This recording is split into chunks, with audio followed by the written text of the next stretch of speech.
Hi hello ನಮಸ್ಕಾರ ಎಲ್ಲ ಕನ್ನಡ ಜನತೆಗೆ ಮತ್ತೊಂದು ವಿಡಿಯೋಗೆ ಸ್ವಾಗತ ಸುಸ್ವಾಗತ.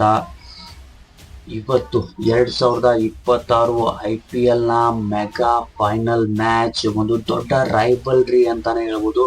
ಇದು ಜಸ್ಟ್ ಪಂದ್ಯ ಅಲ್ಲ, ಒಂದು ದೊಡ್ಡ ವಾರ್ ಅಂತಾನೆ ಹೇಳ್ಬೋದು ಎರಡೂ ತಂಡಗಳ ನಡುವೆ. ಹಾಗೆ ಈ ಕಳೆದ ಸೀಸನ್ಗಳಿಂದ ನೋಡೋದಾದ್ರೆ 9 ಸಲ ಮುಖಾಮುಖಿಯಾಗಿವೆ ಎರಡೂ ತಂಡಗಳು.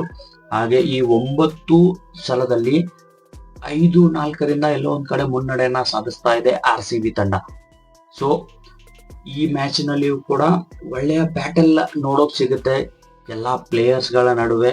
ಸೊ ಆ ಬ್ಯಾಟಲ್ ಹೇಗಿರುತ್ತೆ ಅಂತ ಈ ವಿಡಿಯೋದಲ್ಲಿ ಹೇಳ್ಕೊಡ್ತೀನಿ. ಸೊ ಇನ್ನೂ ನನ್ನ ಚಾನಲ್ ನ ಸಬ್ಸ್ಕ್ರೈಬ್ ಮಾಡಿಲ್ಲ ಅಂತಂದ್ರೆ ಆದಷ್ಟು ಬೇಗ ಸಬ್ಸ್ಕ್ರೈಬ್ ಮಾಡ್ಕೊಳ್ಳಿ. ಹಾಗೆ ಬೆಲ್ ಐಕಾನ್ ಕೂಡ ಒತ್ಬಿಡಿ, ಒಂದಿನ ಹೊಸ ವಿಡಿಯೋ ಆದಷ್ಟು ಬೇಗ ನಿಮ್ ಕಡೆ ತಲುಪಲಿ. ಸೊ ಮ್ಯಾಚ್ ಕಡೆ ಬರೋಣ. ಸೊ ನಾವು ಮಾತಾಡ್ತಾ ಇದ್ವಿ ಬಿಗ್ಗೆಸ್ಟ್ ರೈವಲ್ರಿ ಅಂತ.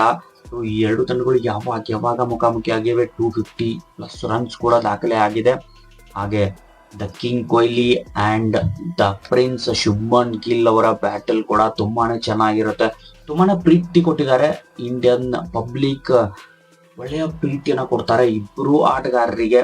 ಹಾಗೆ ಕಿಂಗ್ ಕೊಹ್ಲಿ ಅವರು ಎಲ್ಲ ಒಂದ್ ಕಡೆ ಅವರ ಅನುಭವವನ್ನ ತೆಗೆದುಕೊಂಡು ಬಂದ್ರೆ, ಶುಭ್ಮನ್ ಗಿಲ್ ಅವರು ತಮ್ಮ ಕ್ಲಾಸಿಕಲ್ ಬ್ಯಾಟಿಂಗ್ ಅನ್ನ ತೆಗೆದುಕೊಂಡು ಬರ್ತಾರೆ ಗುರು.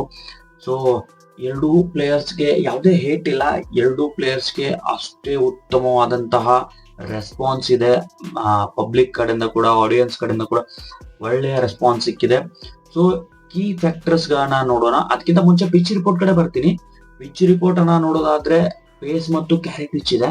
ಸೊ ಎಲ್ಲೋ ಒಂದ್ ಕಡೆ ಪೇಸರ್ಸ್ಗೆ ಹೆಲ್ಪ್ ಆಗುತ್ತೆ. ಈ ಗ್ರೌಂಡ್ ನಲ್ಲಿ ನಾವು ನೋಡೋದಾದ್ರೆ ಈಗಾಗಲೇ ಒಂದು ಟ್ರೋಫಿಯನ್ನ ಗುಜರಾತ್ ಟೈಟನ್ಸ್ ಗೆದ್ದಿದೆ ಇದೇ ಗ್ರೌಂಡ್ ನಲ್ಲಿ. ಹಾಗೆ ಹಿಂದಿನ ವರ್ಷ ಮಾಜಿ ಚಾಂಪಿಯನ್ಸ್ ರಾಯಲ್ ಚಾಲೆಂಜರ್ಸ್ ತಂಡ ಕೂಡ ಇದೇ ಗ್ರೌಂಡ್ ನಲ್ಲಿಯೇ ತಮ್ಮ ಮೊದಲನೇ ಟ್ರೋಫಿಯನ್ನ ಗೆದ್ದಿದ್ದಾರೆ. ಸೊ ಅದಕ್ಕೆ ಹೇಳಿದ್ದು ಬಿಗ್ಗೆಸ್ಟ್ ರೈವಲ್ರಿ ಅಂತ. ಸೊ ಕೀ ಫ್ಯಾಕ್ಟರ್ಸ್ ಗಿಂತ ಮುಂಚೆ ಈ ಪಿಚ್ ರಿಪೋರ್ಟ್ ನ ತಿಳಿಸಿದೆ. ಪಿಚ್ ರಿಪೋರ್ಟ್ ಆದ್ಮೇಲೆ ಇನ್ನೊಂದು ವಿಷಯ ಹೇಳಲೇಬೇಕು. ಟಾಪ್ ನಾಕ್ಸ್ ಈ ರೈವಲ್ರಿ ನಲ್ಲಿ ಟಾಪ್ ನಾಕ್ಸ್ ಯಾವ ಬಂದಿದೆ, ಸೊ ಅದನ್ನ ಕೂಡ ಹೇಳ್ತೀನಿ. 2023ರಲ್ಲಿ ಶುಭ್ಮನ್ ಗಿಲ್ ಅವರು ಶತಕ ಬಾರಿಸ್ತಾರೆ. ಪ್ಲೇ ಆಫ್ಸ್ ನಿಂದ RCB ತಂಡವನ್ನ ಮನೆಗಟ್ಟಿದ್ರು.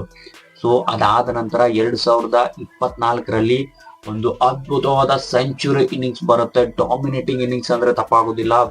ವಿಲ್ ಜಾಕ್ಸ್ ಅವರಿಂದ, ಥ್ಯಾಂಕ್ಸ್ ಟು ವಿಲ್ ಜಾಕ್ಸ್, ಆ ಮ್ಯಾಚ್ ನಲ್ಲಿ ವಿಲ್ ಜಾಕ್ಸ್ ಅವರ ಸೆಂಚುರಿಯಿಂದ 200+ ರನ್ ಅನ್ನ ಚೇಸ್ ಮಾಡಿದ್ರು ಗುಜರಾತ್ ಜೊತೆ.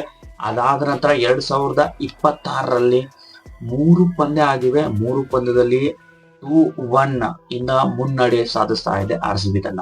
ಸೊ ಈ ಸೀಸನ್ ನಲ್ಲಿಯೂ ಕೂಡ ಒಳ್ಳೆಯ ಫಾರ್ಮ್ ನಲ್ಲಿ ಕಾಣಿಸ್ತಾ ಇದೆ RCB ತಂಡ. ಎಲ್ಲೋ ಒಂದ್ ಕಡೆ ಮತ್ತೊಮ್ಮೆ ಮುನ್ನಡೆನ ಸಾಧಿಸ್ತಾರೆ 2-1ರಿಂದ. ಸೊ ಎಲ್ಲೋ ಒಂದ್ ಕಡೆ ಅಡ್ವಾಂಟೇಜ್ ಇರುತ್ತೆ ಗುಜರಾತ್ ಟೈಟನ್ಸ್ ತಂಡಕ್ಕೆ, ಕಾರಣ ತಮ್ಮ home ground, home public, so pressure ಇರುತ್ತೆ. ಆದ್ರೆ ಇನ್ನೊಂದು ಅಡ್ವಾಂಟೇಜ್ RCBಗೆ ಏನಪ್ಪಾ ಅಂತಂದ್ರೆ, RCB ಅವ್ರಿಗೆ ಈ ಕಳೆದ 3 ದಿನಗಳು ರೆಸ್ಟ್ ಮಾಡ್ಲಿಕ್ಕೆ ಹಾಗೆ ಪ್ರಾಕ್ಟೀಸ್ ಮಾಡ್ಲಿಕ್ಕೆ ಸಿಕ್ಕಿದೆ. ಸೊ ಅದೇ ಗ್ರೌಂಡ್ ನಲ್ಲಿ 3 ಪ್ರಾಕ್ಟೀಸ್ ಸೆಷನ್ ಗಳನ್ನ ಮಾಡಿದ್ದಾರೆ. ಸೊ ಎಲ್ಲೋ ಒಂದ್ ಕಡೆ ಈ ಅಡ್ವಾಂಟೇಜ್ ನ ತೆಗೆದುಕೊಂಡು ಬರ್ತಾರೆ RCB ಪ್ಲೇಯರ್ಸ್. ಹಾಗೆ ಟಾಪ್ ಕೀ ಫ್ಯಾಕ್ಟರ್ಸ್ ಅನ್ನ ನೋಡೋದಾದ್ರೆ, ಒಂದ್ ಕಡೆ ಬ್ಯಾಟಿಂಗ್ ನಲ್ಲಿ ಸಾಯಿ ಸುದರ್ಶನ್, ಶುಭ್ಮನ್ ಗಿಲ್, ಜಾಸ್ ಬಟ್ಲರ್ ಗುಜರಾತ್ ತಂಡದಿಂದ ಅದ್ಭುತವಾದ ಫಾರ್ಮ್ ನಲ್ಲಿ ಇದ್ದಾರೆ. ಗುಜರಾತ್ ತಂಡ ಇಲ್ಲಿವರೆಗೆ ಬಂದು ತಮ್ಮ ಸ್ಥಾನವನ್ನ ಗಟ್ಟಿಯಾಗಿ ಹಿಡ್ಕೊಳ್ತಾ ಇದೆ. ಅದಕ್ಕೆ ಕಾರಣ ಅಂತಂದ್ರೆ ಈ 3 ಬ್ಯಾಟ್ಸ್ಮನ್ಗಳು. ಸೊ ಈ 3 ಬ್ಯಾಟ್ಸ್ಮನ್ಗಳು ಈ ಗೇಮ್ ನಲ್ಲಿ ಅದ್ಭುತವಾಗಿ ಪ್ರದರ್ಶನವನ್ನ ಮಾಡೋದಾದ್ರೆ ಒಂದು ಒಳ್ಳೆಯ ಮೊತ್ತವನ್ನ ಕಲೆ ಹಾಕುತ್ತೆ ಗುಜರಾತ್ ಟೈಟನ್ಸ್ ತಂಡ. ಸೆಕೆಂಡ್ ಬ್ಯಾಟಿಂಗ್ ನಲ್ಲಿಯೂ ಕೂಡ ಇವರ ಆಟ ತುಂಬಾನೇ ಮುಖ್ಯ ಆಗಿರುತ್ತೆ. ಈ ಹಿಂದಿನ ಪಂದ್ಯದಲ್ಲಿಯೂ ಕೂಡ ನಾವು ಗಮನಿಸಿದೀವಿ. ಈ ಹಿಂದಿನ ಪಂದ್ಯದಲ್ಲಿ ಅದ್ಭುತವಾದ ಬ್ಯಾಟಿಂಗ್ ಮಾಡಿದ್ರು ಶುಭ್ಮನ್ ಗಿಲ್ ಅವರು. ತಮ್ಮ ಬ್ಯಾಟ್ ನ ಮೂಲಕ ಸೆಂಚುರಿನ ಬಾರಿಸ್ತಾರೆ. ಸಾಯಿ ಸುದರ್ಶನ್ ಅವರು ಬ್ಯಾಟ್ ಲೆಗ್ ವಿಕೆಟ್ ನ ಕಳೆದುಕೊಂಡ್ರು ಕೂಡ 50+ ರನ್ಸ್ ಅವ್ರ ಬ್ಯಾಟ್ ನಿಂದ ಕೂಡ ಬಂದಿದೆ. ಒಳ್ಳೆಯ ಆತ್ಮವಿಶ್ವಾಸ, ಒಳ್ಳೆಯ ಫಾರ್ಮ್ ಅನ್ನ ತೆಗೆದುಕೊಂಡು ಬರ್ತಾರೆ. ಮೆಗಾ ಫೈನಲ್ ಮ್ಯಾಚ್ ನಲ್ಲಿ ಸಿಂಗಲ್ ಹ್ಯಾಂಡೆಡ್ಲಿ ಆ ಮ್ಯಾಚ್ ನ ಗೆಲ್ಲಿಸ್ಕೊಟ್ಟಿದ್ರು ಶುಭ್ಮನ್ ಗಿಲ್ ಅವರು ತಮ್ಮ ಬ್ಯಾಟಿಂಗ್ ನ ಮೂಲಕ. ಸೊ ಅದೊಂದು ಎಲ್ಲೋ ಒಂದ್ ಕಡೆ ಆತ್ಮವಿಶ್ವಾಸವನ್ನ ಹೆಚ್ಚಿಗೆ ಮಾಡಿರುತ್ತೆ ಶುಭ್ಮನ್ ಗಿಲ್ ಅವರಿಗೆ. ಹಾಗೆ RCB ಕಡೆ ನೋಡೋದಾದ್ರೆ the king Kohli, the run machine, ಹಾಗೆ ದೇವದತ್ ಪಟ್ಕಲ್ ದ ಯಂಗ್ಸ್ಟರ್, ಹಾಗೆ ರಜತ್ ಪತಿದಾರ್ ನಮ್ಮ ತಂಡದ ನಾಯಕ ಏನ್ ಬ್ಯಾಟಿಂಗ್ ಮಾಡಿದಾರೆ ಅಂತಂದ್ರೆ, ಈ ಹಿಂದಿನ ಪಂದ್ಯದಲ್ಲಿಯೂ ಕೂಡ ಅಕ್ಷರಶಃ ಡಾಮಿನೇಟ್ ಮಾಡಿದ್ರು ಗುಜರಾತ್ ಟೈಟನ್ಸ್ ತಂಡವನ್ನ. ಹಾಗೆ ಈ ಮ್ಯಾಚ್ ನಲ್ಲೂ ಕೂಡ ಅವರ ಭುಜದ ಮೇಲೆ ತುಂಬಾನೇ ಜವಾಬ್ದಾರಿ ಇರುತ್ತೆ. ವಿರಾಟ್ ಕೊಹ್ಲಿ ಅವರ ಬಗ್ಗೆ ನೋಡೋದಾದ್ರೆ ಈ ಸೀಸನ್ ನಲ್ಲಿ 8 ಬಾರಿ ವಿರಾಟ್ ಕೊಹ್ಲಿ ಅವರು beyond the power play batting ಅನ್ನ ಮಾಡಿದ್ದಾರೆ. ಸೊ ಆ 8 ಪಂದ್ಯದಲ್ಲಿ RCB ತಂಡ ಮ್ಯಾಚ್ ಅನ್ನ ಗೆದ್ದಿದೆ. ಸೊ ಎಲ್ಲೋ ಒಂದ್ ಕಡೆ ವಿರಾಟ್ ಕೊಹ್ಲಿ ಅವರ ಭುಜದ ಮೇಲೆ ಆ ಜವಾಬ್ದಾರಿ ಇರುತ್ತೆ. ಆದಷ್ಟು ಸಮಯವನ್ನ ತೆಗೆದುಕೊಳ್ಬೇಕು. ಕಾರಣ ನಾವು ನೋಡಿದ್ವಿ ಯಾವಾಗ ಸಮಯವನ್ನ ತೆಗೆದುಕೊಳ್ತಾರೆ ವಿರಾಟ್ ಕೊಹ್ಲಿ ಅವರು. ಒಂದು ದೊಡ್ಡ ಇನ್ನಿಂಗ್ಸ್ ಬರುತ್ತೆ, ಯಾವಾಗ ಗೇರ್ ಚೇಂಜ್ ಮಾಡ್ತಾರೆ, ಯಾವಾಗ ತಮ್ಮ ಪರ್ಫಾರ್ಮೆನ್ಸ್ ನ ಹಾಯ್ ಮಾಡ್ಕೊಂಡು ಹೋಗ್ತಾರೆ ಅಂತ ಗೊತ್ತಾಗೋದಿಲ್ಲ.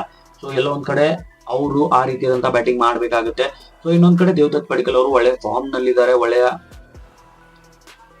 ರನ್ ಗಳನ್ನ ಕಲೆ ಹಾಕಿದ್ದಾರೆ ಈ ಸೀಸನ್ ನಲ್ಲಿ. ಸೊ 600+ ವಿರಾಟ್ ಕೊಹ್ಲಿ ಅವರ ಬ್ಯಾಟ್ ನಿಂದ ಬಂದ್ರೆ 400+ ರನ್ಸ್ ದೇವದತ್ ಪಡಿಕ್ಕಲ್ ಪ್ಲಸ್ ರಜತ್ ಪತಿದಾರ್ ಅವರು ಕೂಡ 400+ ರನ್ ನ ಬಾರಿಸಿದ್ದಾರೆ ಈ ಸೀಸನ್ ನಲ್ಲಿ. ಸೊ ಒಳ್ಳೆ ಅದ್ಭುತವಾದ ಫಾರ್ಮ್ ನಲ್ಲಿದ್ದಾರೆ. ಸೊ ಈ 3 ಆಟಗಾರರ ಮೇಲೆ ಕೀ ಫ್ಯಾಕ್ಟರ್ ಆಗಿರುತ್ತೆ. ಹಾಗೆ ಬೌಲಿಂಗ್ ಅನ್ನ ನೋಡೋದಾದ್ರೆ ಒಂದ್ ಕಡೆ the pace powerhouse Kagiso Rabada ಅವರು ಗುಜರಾತ್ ಟೈಟನ್ಸ್ ತಂಡದಿಂದ, ಇನ್ನೊಂದ್ ಕಡೆ the swing king Bhuvneshwar Kumar ಅವರು. ಈ ಇಬ್ಬರು ಬೌಲರ್ಗಳು ಕೀ ಫ್ಯಾಕ್ಟರ್ ಆಗಿರ್ತಾರೆ ತಮ್ಮ ತಂಡಕ್ಕೆ. ಭುವನೇಶ್ವರ್ ಕುಮಾರ್ ಅವರು ಚಾನ್ಸಸ್ ಇದೆ ಪರ್ಪಲ್ ಕ್ಯಾಪ್ ನ ತಮ್ಮ ಕಡೆ ತೆಗೆದುಕೊಳ್ಳೋದಕ್ಕೆ. ಕಾರಣ ಈಗಾಗಲೇ ಮುನ್ನಡೆನ ಸಾಧಿಸ್ತಾ ಇದ್ದಾರೆ ಕಗಿಸೋ ರಬಾಡ್ ಅವರು. ಒಂದ್ ಮ್ಯಾಚ್ ಅನ್ನ ಕೂಡ ಎಕ್ಸ್ಟ್ರಾ ಆಡಿದ್ದಾರೆ. 29 ವಿಕೆಟ್ ಅವ್ರ ಖಾತೆಯಲ್ಲಿದ್ರೆ 26 ವಿಕೆಟ್ ಭುವನೇಶ್ವರ್ ಕುಮಾರ್ ಅವರ ಖಾತೆಯಲ್ಲಿದೆ. ಸೊ ನೋಡೋಣ ಯಾವ ಬೌಲರ್ ಪರ್ಪಲ್ ಕ್ಯಾಪ್ ಹೋಲ್ಡರ್ ಆಗ್ತಾರೆ ಅಂತ. ಸೊ ಇನ್ನೊಂದ್ ಕಡೆ ಬರೋದಾತಂದ್ರೆ ಆರೆಂಜ್ ಕ್ಯಾಪ್ ಲೀಡರ್ ಬೋರ್ಡ್ ನಲ್ಲಿ ವೈಭವ್ ಸೂರ್ಯವಂಶಿ ಅವರು ಮೊದಲನೇ ಸ್ಥಾನದಲ್ಲಿದ್ರೆ ಅವರ ಕೆಳಗಡೆ ಇಬ್ಬರು ಓಪನರ್ಸ್ ಗಳು ಗುಜರಾತ್ ಟೈಟನ್ಸ್ ತಂಡದಿಂದ Sai Sudarshan, Shubman Gill, the awesome players ಅದ್ಭುತವಾಗಿ ಬ್ಯಾಟಿಂಗ್ ಮಾಡಿದ್ದಾರೆ ಹೋಲ್ ಸೀಸನ್. ಹಾಗೆ ಪ್ಲೇಯರ್ಸ್ ಟು ಪ್ಲೇಯರ್ ಬ್ಯಾಟಲ್ ನ ನೋಡೋದಾದ್ರೆ ಕಗಿಸೋ ರಬಾಡ, ವಿರಾಟ್ ಕೊಹ್ಲಿ ಈ ಇಬ್ಬರು ಪ್ಲೇಯರ್ಸ್ ಮೇಲೆ ತುಂಬಾನೇ ಜನರ ಕಣ್ಣಿರುತ್ತೆ. ಕಾರಣ ಯಾವಾಗ ಈ ಇಬ್ರು ಪ್ಲೇಯರ್ಸ್ ಎದುರಾಳಿ ಆಗ್ತಾರೆ, ಅದ್ಭುತವಾದ ಮ್ಯಾಚ್ ಜರುಗುತ್ತೆ, ಅದ್ಭುತವಾದ ರೋಮಾಂಚನಕಾರಿಯಾದಂತ ಆಟ ನೋಡ್ಲಿಕ್ಕೆ ಸಿಗುತ್ತೆ.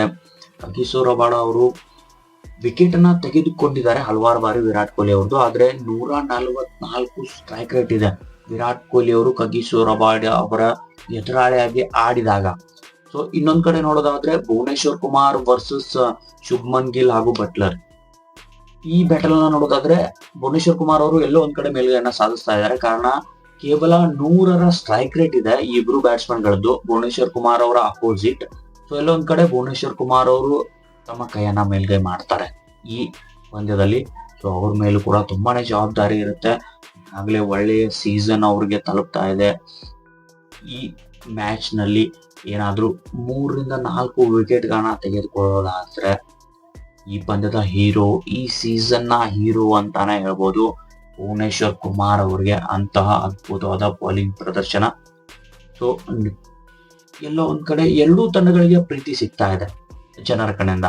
ಎರಡೂ ತಂಡಗಳು ಅದ್ಭುತವಾಗಿ ಆಟವನ್ನ ಆಡಿವೆ. 10 ತಂಡಗಳಲ್ಲಿ 2 ತಂಡಗಳು ಫೈನಲ್ ಬಂದು ತಲುಪ್ತಾ ಇದೆ ಅಂತಂದ್ರೆ 2 ತಂಡಗಳು ಈಕ್ವಲಿ ಚಾಂಪಿಯನ್ಸ್. ಸೊ ಎಲ್ಲೋ ಒಂದ್ ಕಡೆ ಬ್ಯಾಟಲ್ ತುಂಬಾನೇ ಚೆನ್ನಾಗಿರುತ್ತೆ, ಮ್ಯಾಚ್ ತುಂಬಾನೇ ಮೂಡಿ ಬರುತ್ತೆ ಚೆನ್ನಾಗಿ. ಸೊ ಕಾದ್ ನೋಡೋಣ ಯಾವ ತಂಡ ತಮ್ಮ 2ನೇ IPL ಟ್ರೋಫಿಯನ್ನ ತೆಗೆದುಕೊಂಡು ಹೋಗ್ತಾರೆ. ಹೋಮ್ ಗ್ರೌಂಡ್ ನಲ್ಲಿ ತಮ್ಮ ಮನೆ ಅಂಗಳದಲ್ಲಿ ಈ ಟ್ರೋಫಿಯನ್ನ ಗೆಲ್ತಾರ ಗುಜರಾತ್ ಟೈಟನ್ಸ್ ತಂಡ, ಅಥವಾ ತಮ್ಮ ಮೊದಲನೇ ಟ್ರೋಫಿಯನ್ನ ಡಿಫೆಂಡ್ ಮಾಡಿ ಮತ್ತೊಮ್ಮೆ RCB ಈ ಕಪ್ಪನ್ನ ತೆಗೆದುಕೊಂಡು ಹೋಗ್ತಾರ ಅಂತ. ಸೊ ಕಾಯ್ತಾರಿ, ಎಲ್ಲಿ ಹೋಗ್ದಿರಿ. ಹಾಗೆ ಮ್ಯಾಚ್ ಆದ ನಂತರ ಮ್ಯಾಚ್ ರಿವ್ಯೂ ವಿಡಿಯೋನ ತೆಗೆದುಕೊಂಡು ಬರ್ತೀನಿ. ಸೊ ಅಲ್ಲಿವರೆಗೂ ಎಲ್ರಿಗೂ take care, bye bye guys.